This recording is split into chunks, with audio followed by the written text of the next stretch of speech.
జగమంతా కనిపించేలా, జాతి గర్వించేలా విజయవాడ స్వరాజ్ మైదానంలో నిర్మించిన రాజ్యాంగ నిర్మాత అంబేద్కర్ విగ్రహానికి సంబంధించిన ఆసక్తికర విషయాలను ఇప్పుడు చూద్దాం. ఇక్కడ నిర్మించిన అంబేద్కర్ విగ్రహం ఎత్తు 125 అడుగులు. విగ్రహం కింద ఉన్న పీఠం ఎత్తు 81 అడుగులు. విగ్రహం మరియు పీఠం మొత్తం ఎత్తు కలిపి 206 అడుగులు. 3 ఫ్లోర్లుగా విగ్రహ బేస్మెంట్ ను నిర్మించారు.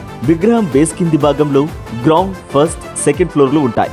గ్రౌండ్ ఫ్లోర్ లో 4 హాళ్లు ఉంటాయి. ఒక్కో హాలు 4000 చదరపు అడుగుల విస్తీర్ణంలో ఉంటుంది. ఇందులో ఓ సినిమా హాలు, మిగిలిన 3 హాళ్లలో మహనీయుడి అంబేద్కర్ చరిత్ర తెలిపే డిజిటల్ మ్యూజియం ఉంటుంది. ఫస్ట్ ఫ్లోర్ లో 2250 చదరపు అడుగుల విస్తీర్ణం కలిగిన 4 హాళ్లు ఉంటాయి. ఒక హాలులో అంబేద్కర్ కు దక్షిణ భారతదేశంతో ఉన్న అనుబంధాన్ని తెలిపేలా ఏర్పాటు చేశారు. ఇలా స్మృతివనం ప్రాంగణమంతటిని సుందరంగా తీర్చిదిద్దారు.